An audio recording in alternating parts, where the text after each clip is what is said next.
welcome to the Kink Perspective. My name's Chris. I'm a psychotherapist and consultant. On today's show, first actually, I want to apologize because I know some of you thought that I might be dropping the part 2 or even part 3 of the episodes on parenting and BDSM and kind of everything that it entails. I had a wonderful conversation last weekend. I kind of got that show out early.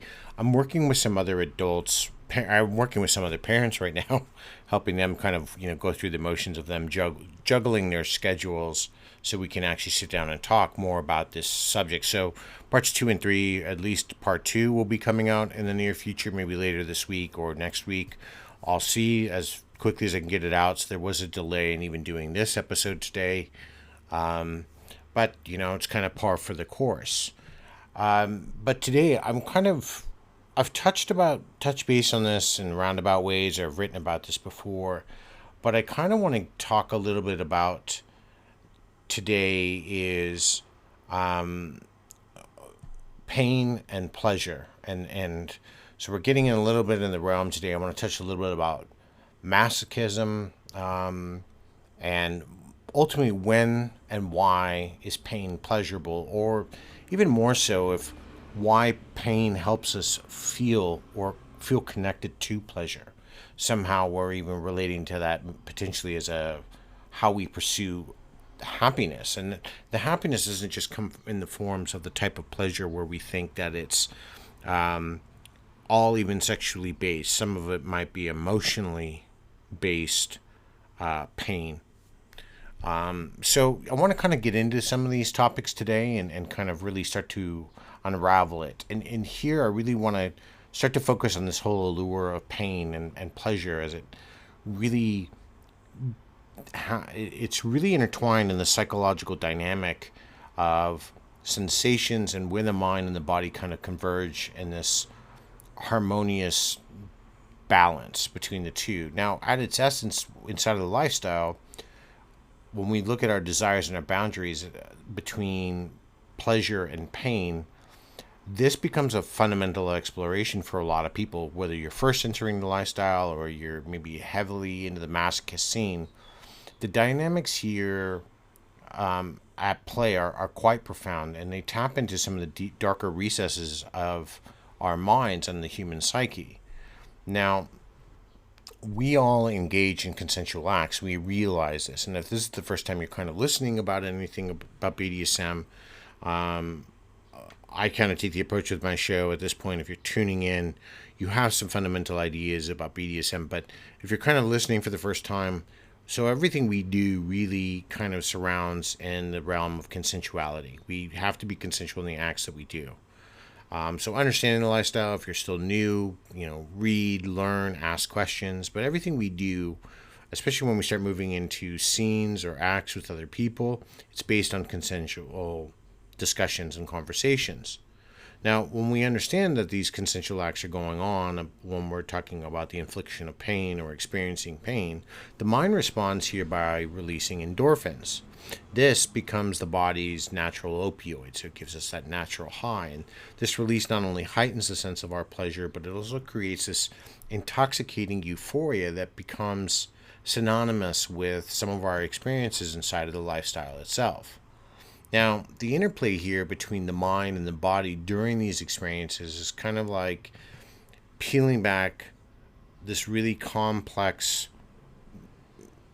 building of and all the layers that go inside of it, from the surface level structures to everything that's holding up to all the electrical. It's all of these parts of ourselves that are kind of coming together. It's not really about or just focusing about the physical sensations here, but it's really the impact on our mental and emotional states that also go with it. There are some people that absolutely, they have a higher threshold of pain, and this kind of correlates to someone's mental state, why they're pursuing pain in a pleasure sensory type of way. Now, the psychological response here can vary from person to person, and it makes each encounter its own unique exploration, especially when we're looking at individual thresholds and desires. And it's really quite important when we start to understand all of these things. When we're looking for maybe happiness within a dynamic, we look to achieve by maximizing pleasure, right? And we want to minimize the pain. This is typically intuitive to us and quite popular because that's how we want a relationship to be. We want everything to be happy, and we want the least amount of pain or unpleasantness inside of a relationship we can have. Now, the truth is, when it does change sometimes from person to person and it becomes starkly contrast, pleasure alone cannot make us happy, and it doesn't. Now, I want you to think about this. There was a really wealthy, famous person. Her name was Christina Onassis, and this was a story that I had recently read. She was the daughter of the shipping tycoon Aristotle Onassis, who, for those of you who are history buffs, married Jacqueline Kennedy way back when, right? Now, when her father passed, this person inherited more money than God. Like, more, it was disgusting amounts of money.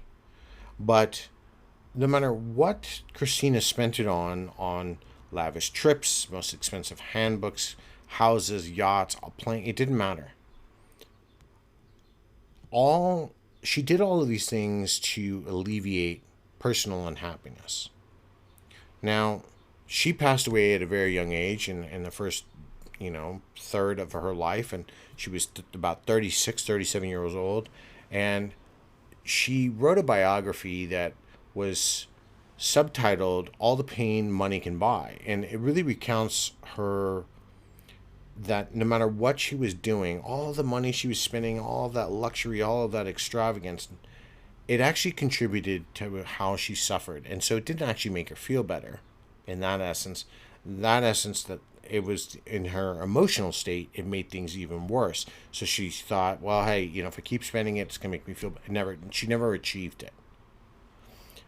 Pain here, though, builds pleasure. And an excellent example of how pain can enhance pleasure is the experience commonly referred to as we think of a runner's high. Now, we've gone out, we've done some physical activity, and we can equate this now to the lifestyle. We're experiencing a very intensive, hard impact scene. The sense of euphoria has been linked to the production of opioids, a neurochemical that we release in response to pain. Now, there is a lot of other research out there that has shown experiencing relief from pain not only increases our feelings of happiness, but it also reduces our feelings of sadness.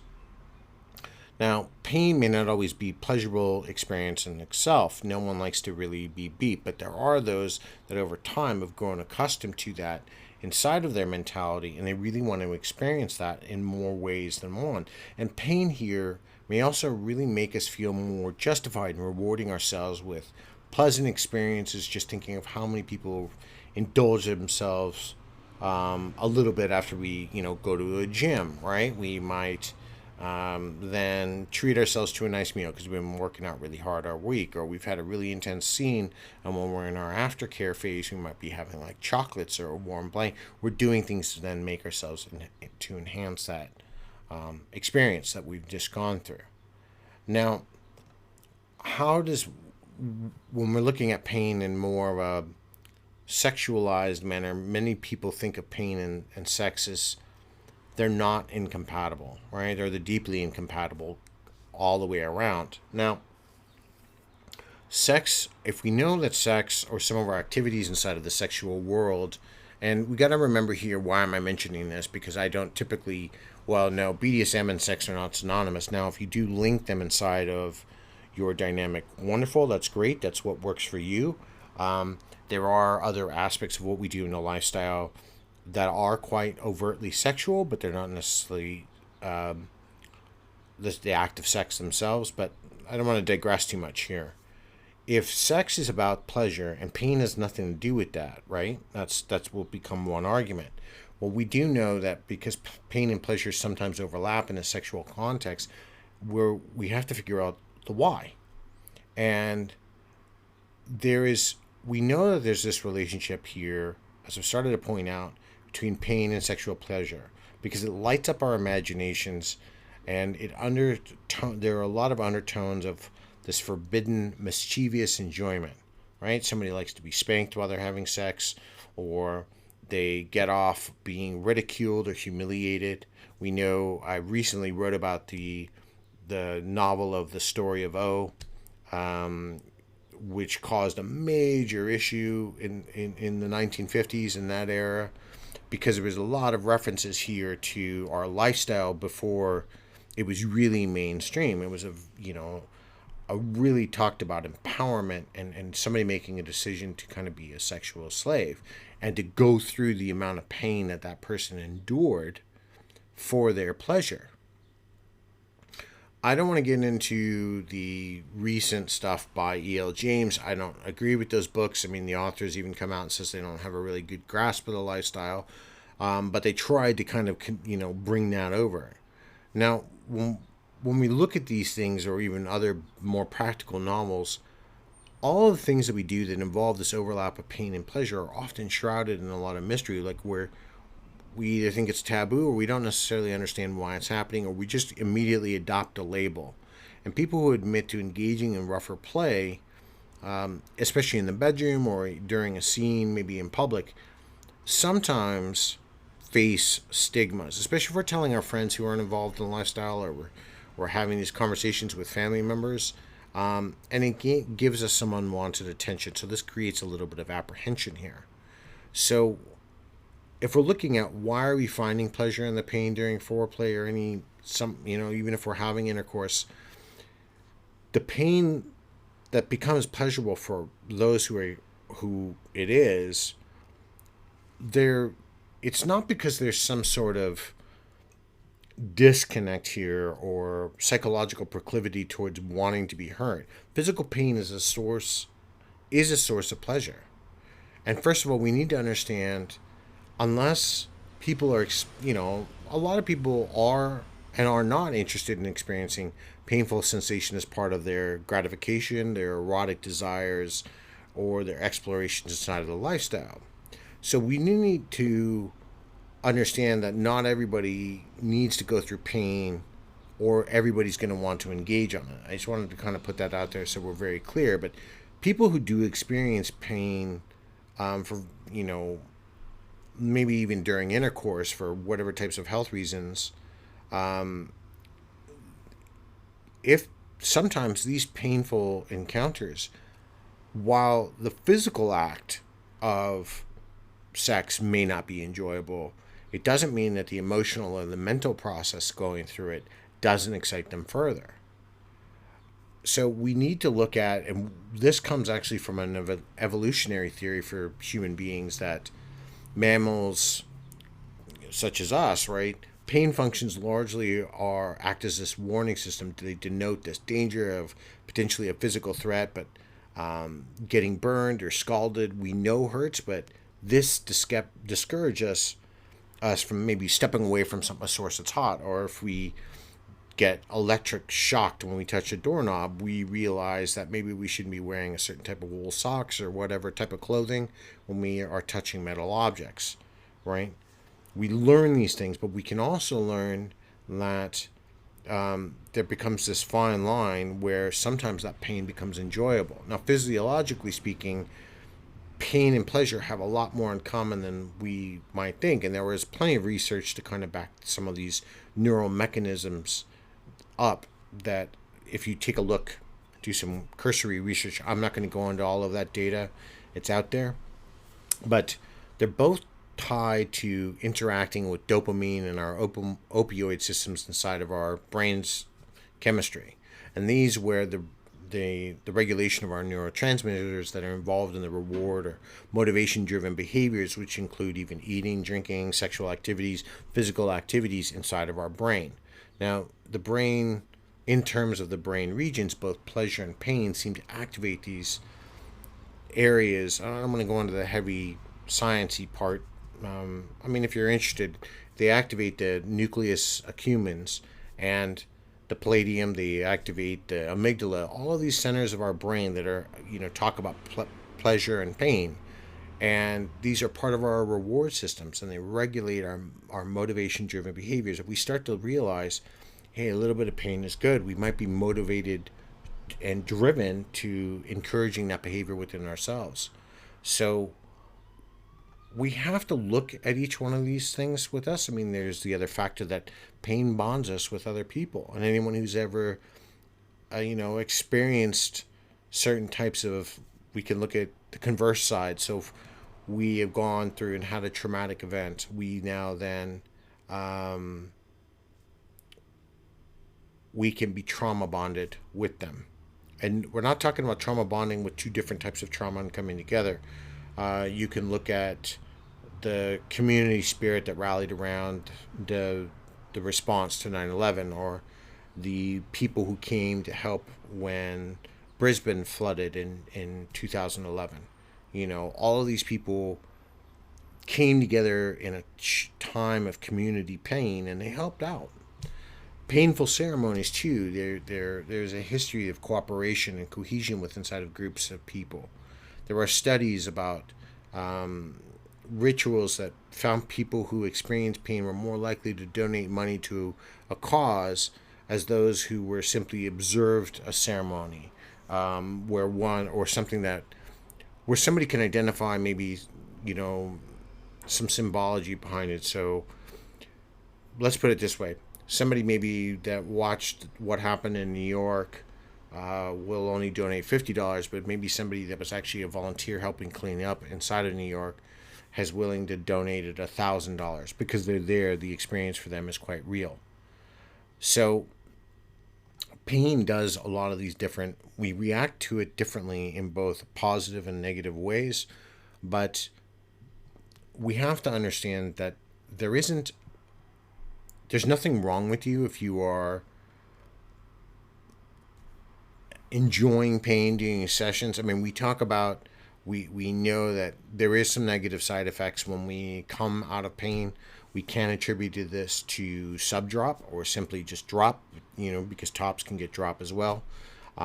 This comes in the forms of sadness or depression. The scene is over, the heavy impact for us is over as a top, or the scene is over where the impact play is now done, and days or hours or days later, the submissive is dropping. The experience, the endorphins, the opioid rush is starting to kind of flush out of our system. We're normalizing ourselves. All of these things play on our minds. Now, there is some that argue, there are some researchers that the feelings of depression days after any type of erotic play heighten or lessen correspond to the feeling of loss of the peak experience. So what does that actually mean? The rougher the style of play, there is a bigger potential for depression days after or inside of that drop. Now, as we start to understand these things and understand why these things are starting to affect us as human beings, it allows us to understand and connect. I'm not saying that, because of these potentials, because of these risks, you should stop any type of heavy types of play. No, not at all.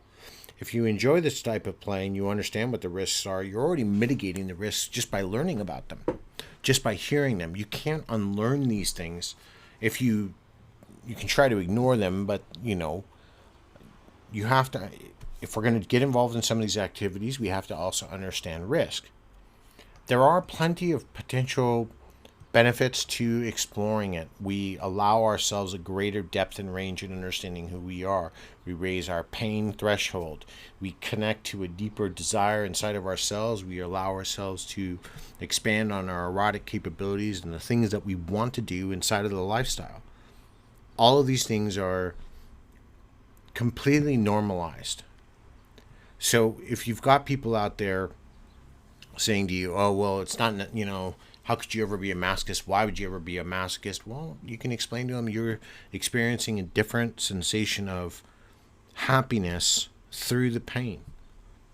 That it does bring you pleasure and it's completely normalized. That maybe your pain threshold is higher. And by it being higher and through you exploring that, it stimulates you emotionally and mentally to further take that down the track. You don't always have to offer reasons to others why things make you feel and why you experience things the way you do. We often look for reasons to say what can and can't, why we're doing something. We're trying to justify what we're doing. I'm not going to go into the big medical dysfunctions of that. That's not what I do here. But if you're noticing now, you should be risk aware that if your pain threshold once isn't now what it once used to be, that can be a sign of things. You may need to talk that over with somebody. All of these things, because we're inside of the lifestyle, I tend to believe we are more in tune with our bodies, our minds, and our partners than people that are not. Because we're involved in all of these activities that we need to be monitoring. And there's nothing wrong with that. I'm not talking about feeling shame.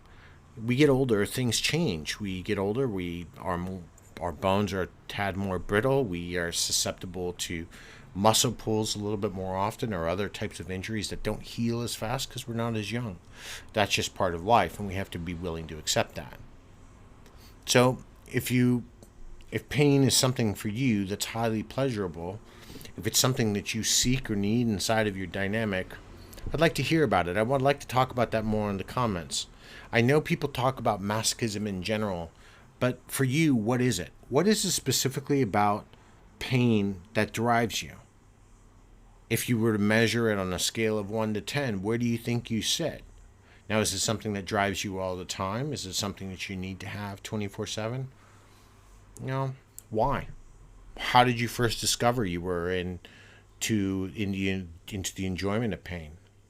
Or conversely, what was the moment that you found out that pain wasn't your thing, and it brought you to the more sensual side of play?